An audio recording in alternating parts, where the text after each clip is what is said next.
competition and a feeder competition there to the AFL. You're the truest form of an athlete playing footy. You got to cover long distances, you got to be able to have endurance, be quick, athletic, sprint, be strong, and have skill at the same time. And I think that if you fancy yourself an athlete, this is a sport. Well, everyone plays offense and defense, and everyone is a skilled player.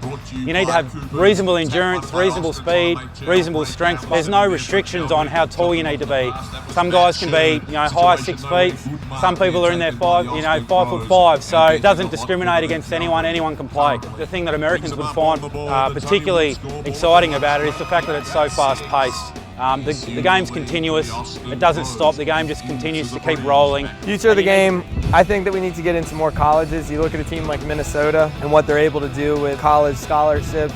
Kids going over to Australia for a semester and then come back and they're helping with Minnesota's team. I think that's where our real development's going to come in, and I think we need to really foster the college game. It's a sport that's really growing, not only in Australia but all around the world, and there's been a few signings of young American college players in the last few years that have made the transition to our sport and done really well. So a wide range of ages and fitness levels, and it's really a sport for anybody. So I looked up Aussie rules on YouTube and I thought it was really cool, and that's how I found out about it. It brings together certain elements from all different sports. Sometimes you might not be the top 1% of a particular sport, but you can use what you know about that sport, and it all is applied very well in Aussie rules football. Just check out if there's a club in your local area, and from my own experience, both Aussies and Americans in the club are really welcoming and they took good care of me, so they'll definitely look out for you, and it's a good time.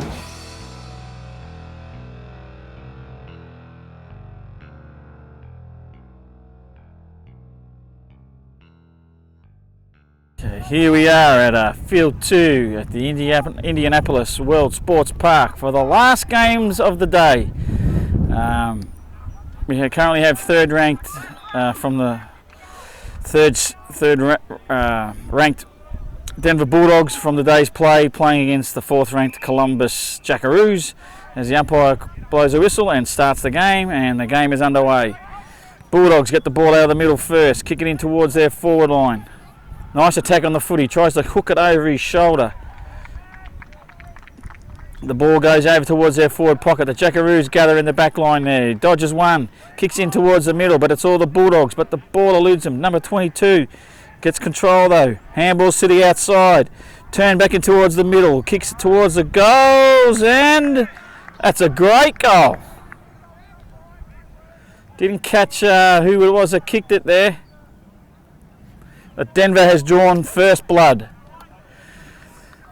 Quite a decent breeze blowing to the right of screen, favouring the Bulldogs, the Denver Bulldogs.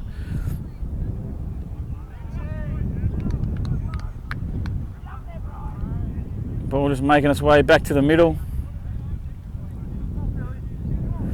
Denver have had an incredibly unlucky day.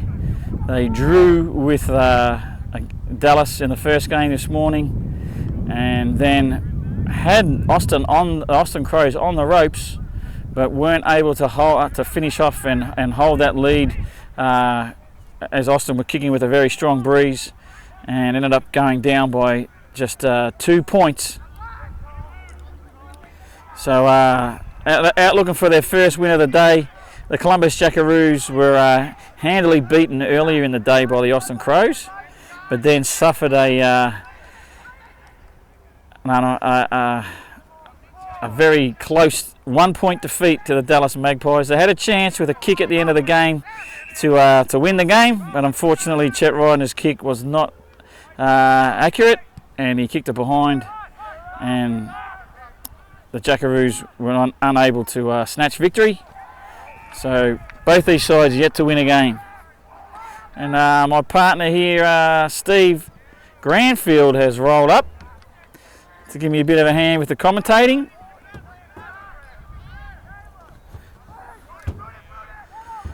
And behind me, Granny, here is a sheet with all the names. There you go, you got it. Ball's out of bounds on the far side there in the forward pocket for the Jackaroos. We'll wait for a goal to get kicked and we'll get you mic'd up. They'll be able to hear you on mine anyway, so it probably doesn't make that much difference.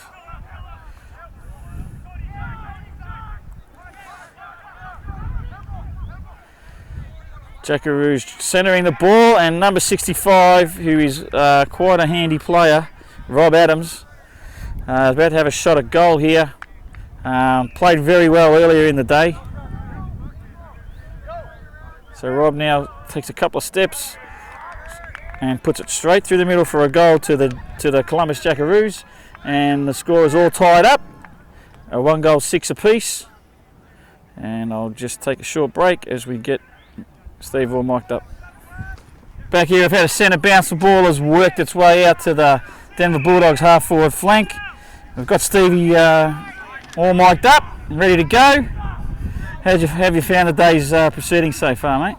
Yeah, it's been a great day. Great fields, great competition, and yeah, this looks like it's going to be a good game as Columbus kicks it forward, and that's a nice mark there by Brian Dragus.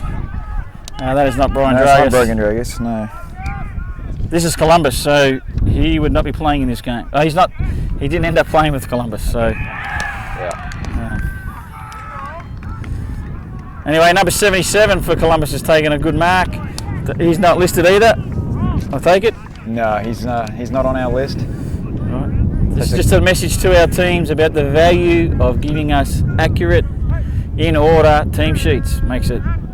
Gives us a much better product. As the Jackaroos now 2 goals against this fairly strong breeze. It's not so bad where we're standing, but out in the middle of the field it has been pretty strong at times. I would say up to a 4 or 5 goal wind. So yeah, just on that kick, Dennis, it looked like he might have been a little close to the mark, but he made good contact and it went straight through the middle.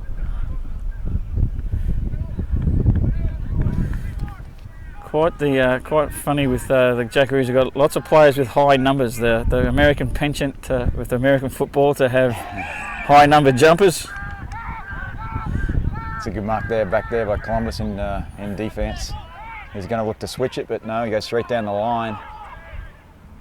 Nearly a mark there. Denver picks up, goes forward, and that's a good mark there out on the wing.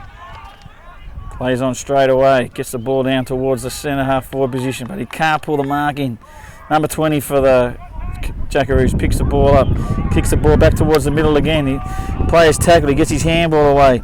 Denver intercepts, breaks through a tackle, kicks over the top, and looks like he's gone to the right. And he has, and it's another behind to the Bulldogs, who are now 1 goal, 1-7, trailing the Columbus Jackaroos 2 goals, 12 points.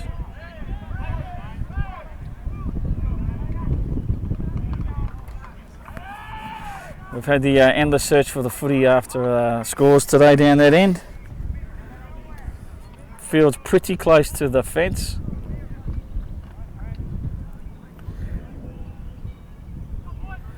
Jackaroos to kick the ball back in. They huddle in the middle there at centre half back. Ball gets kicked to the far side.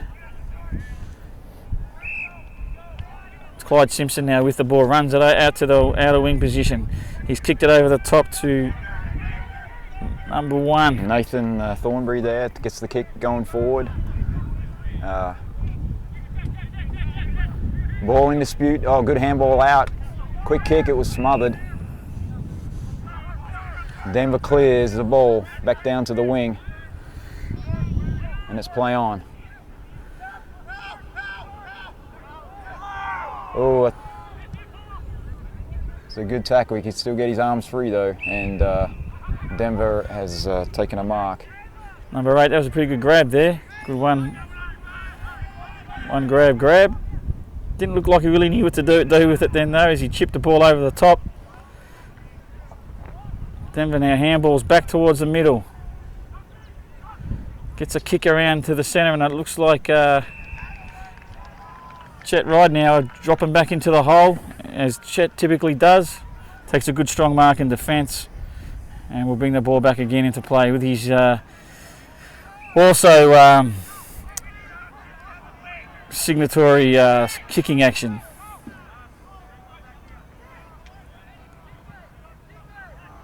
Chet kicks the ball back in towards the middle of the ground. Number 44 gathers for Denver. He handballs back into a guy that runs straight into trouble. The ball ends up with 44. He gets it back to another guy who handballs over to number 5. The ball's kicked down towards goal. The goal umpire doesn't move much. but signals it as a behind. And the Bulldogs now move on to 8 points, trailing the Columbus Jackaroos by 12. It's a little sluggish, the game at the moment, Steve. The boys are pretty tired. This is their third game in this 95-degree heat. So no doubt they're feeling pretty tired. There was a lot of people cramping up in the last couple of games that I umpired. So yeah, I think I was one of them, Dennis. That's a good kick out from full back, and Mark's taking about 50 metres out from goal. He kicks it up to the wing. Oh, he was able to. Oh, and that's out on the full. So it'll be Denver's free kick.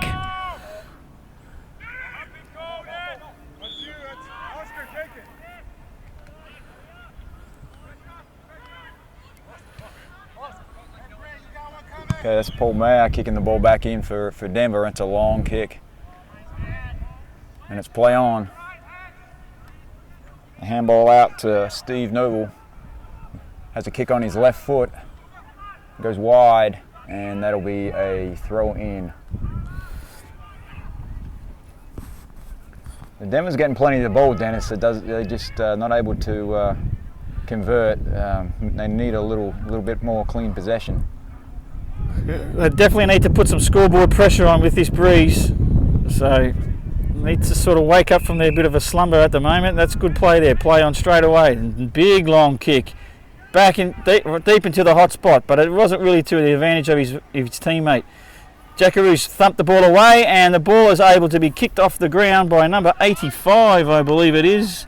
Well, 80 for the 86. He's the only guy in the 80s. So that's Tyler Ames if the score sheet, if the team sheet is correct. So the Denver Bulldogs have got back in front by 2 behinds. Yeah, like you said, there's probably a 4 to 5 goal breeze. It's been here most of the day. Sometimes it gets up a little blusterier than other times, but there's definitely a goal advantage to that end, and Denver needs to take advantage of that. Probably about halfway through this first half of this third game here in Division 1 at the Central Regional Tournament in at Indianapolis World Sports Park. Big Stork McClure gets a kick forward into his forward line, and that's a decent mark to that big number 77.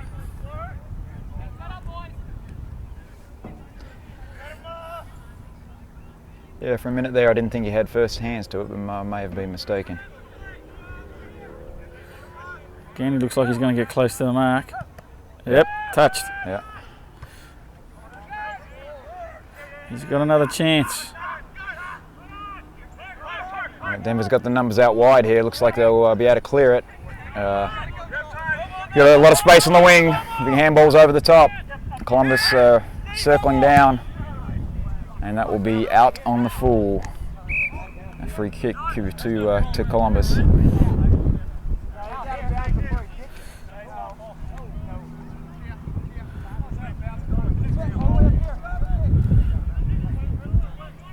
So a little break in play here until they get the ball back. Columbus will bring it in.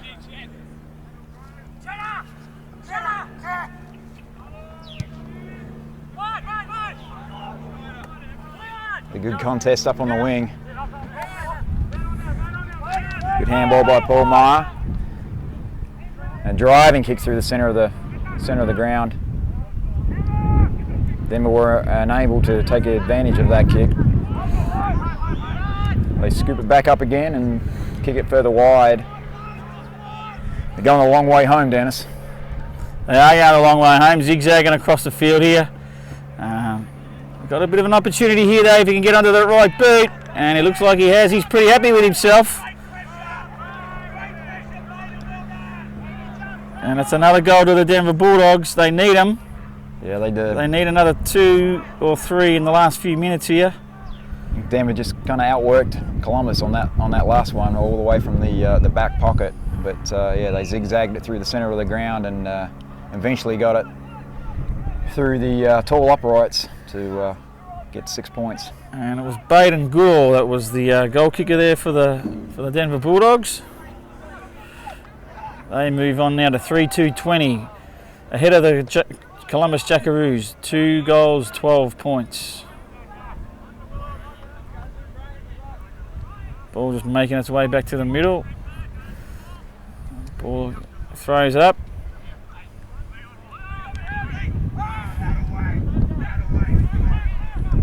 Bulldogs clear the ball from the congestion, but Rob Adams intercepts, does the quick rugby kick up into the centre forward position, and number 1 there has taken a good mark for the sitting underneath the ball. I wouldn't have wanted to be him at that time. The old hospital kick. Yeah, that's Nathan Thornberry. He's found a big 77 as well. A little push in the back at the end just to make him earn it. Umpire's not going to do anything about that, but on this occasion. A little sloppy there from Tom Harkness. It could have been 50.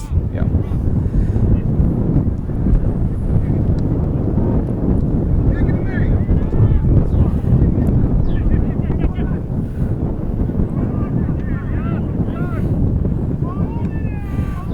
Yeah, that's come off the side of his boot, but... great pass, Steve. You think he planned that one, Dennis? Oh, absolutely. He had it all worked out. Yeah. Kicked it to the advantage of Thornberry. Thornberry protected the drop zone, and I think he's got a better kicking action than number 77. Yeah, that's a nice kick off the boot, and that'll be 6 more for Columbus, so they stay in touch. They've done extremely well to get 3 goals against this breeze. They probably would have been happy to keep Denver to a couple. They've managed to keep them to 3, but they've got 3 of their own, so that's a magnificent effort by the Columbus Jackaroos.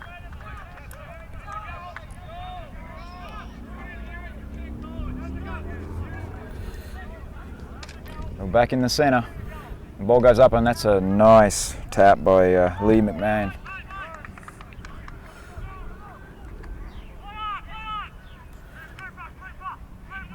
Denver emerge out of that pack, and Phil Camping drives it forward.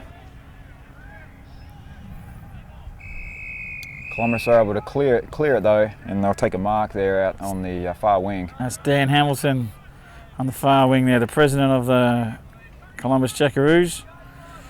Fakes a handball, plays on, kicks the ball down towards centre half forward, but intercepted by the Bulldogs. He forced the ball forward, but it looks like it's going to come straight back again.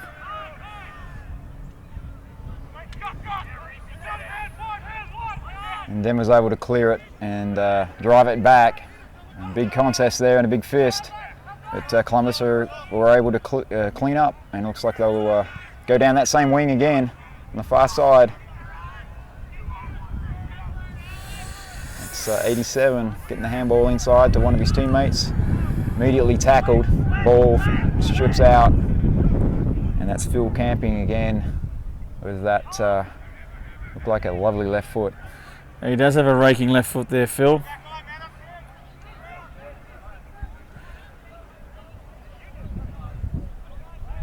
Should kick a little short, yeah, hits the ground. Columbus are able to get the clearing kick into the wing again.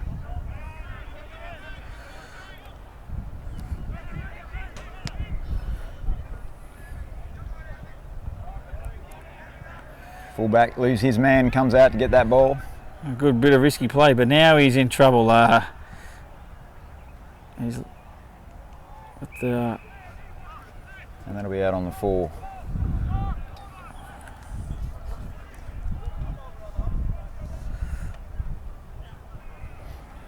Columbus continues to hang here with Denver against the breeze. Working the ball hard up into the breeze. That's a good kick and a mark on the far outer wing.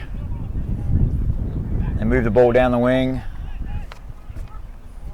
Denver looked to intercept but couldn't take the mark, and it spills out. Good tackle there, the ball spills free. And again. And It is going to be holding the man, I believe the umpire signalled. And a free kick to Denver. Drive the ball along with the use of the breeze, but it looks like it's heading out of bounds. And it will be a throw-in. Getting themselves stuck out of the pocket there, Denver. Need to probably switch sides and maybe attack from this side.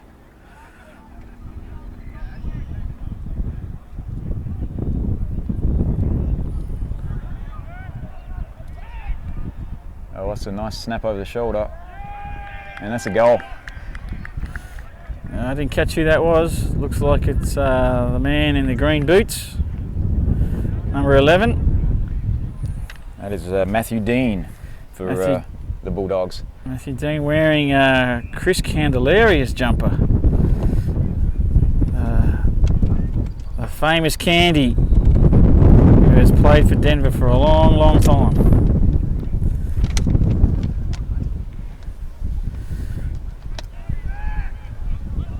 Ball gets thrown back up.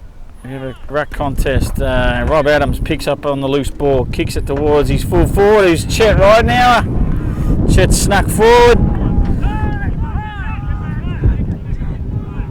And Chet is pretty confident in his own ability. Sounds like it may be time. Yep, I'm glad Chet's confident in himself because I'm not. Yeah, he's a fair way out especially against that breeze, so it's going to take his absolute best and more. And he does not have the most magnificent kicking action. But he is a fantastic guy and a great ambassador for the Columbus Jackaroos. He's hasn't struck that one well, Dennis. But, yeah, he proved me right. But yeah, I think Columbus would be happy with that first half against the breeze. So at half time, the Denver Bulldogs are 4-26, leading the Columbus Jackaroos 3 goals straight, 18. We'll be back in a minute with the second half.